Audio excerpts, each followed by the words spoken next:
அஸ்ஸலாமு அலைக்கும். Hi friends, welcome to Suhaina food world. இன்றைக்கி நம்ம சேனலில் ஒரு சூப்பரான நோம்பு கஞ்சி ரெசிபி தான் பார்க்க போகிறோம். கண்டிப்பாக ரமலான் மாதம் வந்துட்டால் இது இல்லாமல் யார் வீட்லேயுமே நோம்பு இருக்காது. ஸோ அவ்வளோ ஸ்பெஷலான ஒன்று. இது எப்படி செய்கிறதுன்னு சொல்லிட்டு பார்த்துடலாமா? இதுக்கு நான் இந்த டம்ளரில் ஒரு டம்ளர் அளவுக்கு பச்சரிசி எடுத்து நான் வச்சுருக்கேன். நான் இந்த மெஷர்மெண்ட்டில் தான் உங்களுக்கு சொல்ல போகிறேன். நீங்கள் அதுக்கேற்ற மாதிரி நீங்கள் எந்த டம்ளர் எடுத்துக்கிறீங்களோ அந்த அளவுக்கு நீங்கள் மெஷர் பண்ணிக்கோங்க. ஸோ ஒரு டம்ளர் பச்சரிசிக்கு 1/4 டம்ளர் அளவுக்கு சிறுபருப்பு சேர்த்துக்கோங்க. ஒரு 1/4 டீஸ்பூன் அளவுக்கு வெந்தயம் சேர்த்துக்கோங்க. இதை நல்லா ஒரு 2-3 தண்ணிக்கு நல்லா வாஷ் பண்ணிடுங்க. வாஷ் பண்ணிவிட்டு அதுக்கப்புறமேட்டு இதை என்ன பண்ணிக்கலாம்னா நம்ம ஊற வச்சுக்கலாம்.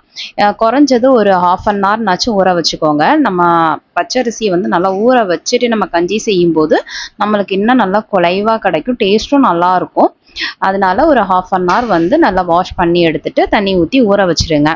அதுக்கப்புறம் நம்ம என்ன பண்ண போகிறோம் அப்படின்னோன்னா, இந்த நோம்பு கஞ்சிக்கு தேவையான பொருள் என்ன அப்படின்னு சொல்லிட்டு நம்ம பார்க்கலாம்.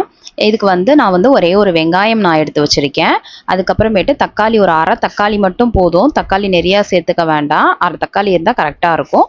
நான் காமிச்ச அளவுக்கு ஒரு பச்சை மிளகாய் எடுத்துக்கோங்க. கொஞ்சமாக கருவேப்பிலை, கொஞ்சம் கொத்தமல்லி, கொஞ்சம் புதினா.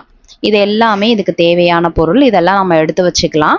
இதை என்ன பண்ணிக்கலாம்னா, இப்போ நம்ம தாளித்து எடுத்துக்கலாம். ஃபஸ்ட்டு ஒரு குக்கரில் நான் இன்னைக்கு குக்கரில் தான் செய்ய போகிறேன். ஸோ ஒரு குக்கரில் ஒரு 3 டேபிள் ஸ்பூன் அளவுக்கு ஆயில் சேர்த்துக்கோங்க. முடிஞ்ச அளவுக்கு நீங்கள் தேங்காய் எண்ணெய் சேர்த்துக்கோங்க. டேஸ்ட் ரொம்ப நல்லாயிருக்கும். உங்கள்கிட்ட தேங்காய் எண்ணெய் இல்லை அப்படின்னா நீங்கள் ரீஃபண்ட் ஆயில் அந்த மாதிரி கூட எடுத்துக்கோங்க.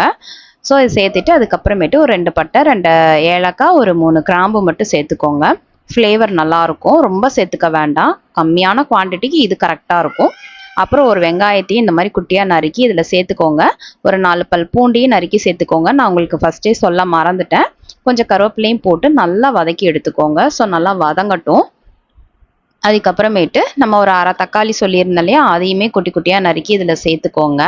இது வதங்கினதுக்கப்புறம் தக்காளி ஆட் பண்ணிவிட்டு அது கூடயே ஒரு பச்சை மிளகாயும் ஆட் பண்ணிவிட்டு கொஞ்சம் கொத்தமல்லி, புதினா வச்சுருந்தோம்ல, அதையும் இதோட சேர்த்து ஆட் பண்ணி எல்லாமே ஒன்று சேர நல்லா மிக்ஸ் பண்ணி விட்டுக்கோங்க. அடுப்பை சிம்மில் வச்சுக்கோங்க. நல்லா மிக்ஸ் பண்ணிவிட்டு இதுக்கு தேவையான அளவு கொஞ்சமாக இஞ்சி பூண்டு பேஸ்ட்டு சேர்த்துக்கோங்க. நோம்பு கஞ்சிக்கு இதெல்லாம் போடும்போது தான் ஃப்ளேவர் ரொம்ப நல்லாயிருக்கும். ஸோ எல்லாம் போட்டு நல்லா மிக்ஸ் பண்ணி கொடுத்துக்கோங்க.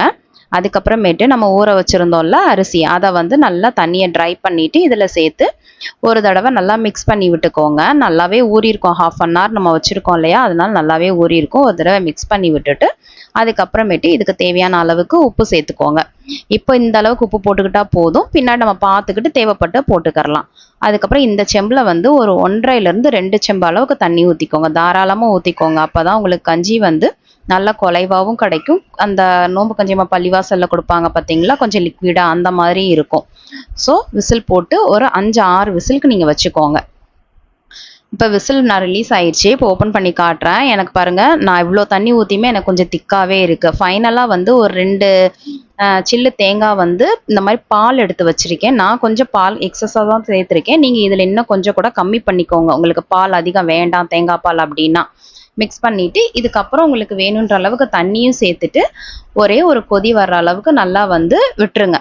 ஒரு தடவை கிண்டி விட்டுட்டு இதுக்கு தேவையான அளவுக்கு உப்பு பார்த்துட்டு இப்போ பத்தலைன்னா இதில் ஆட் பண்ணிக்கோங்க. அவ்வளோதான், நம்மளுக்கு ஒரு சூப்பரான நோம்பு கஞ்சி ரெடி.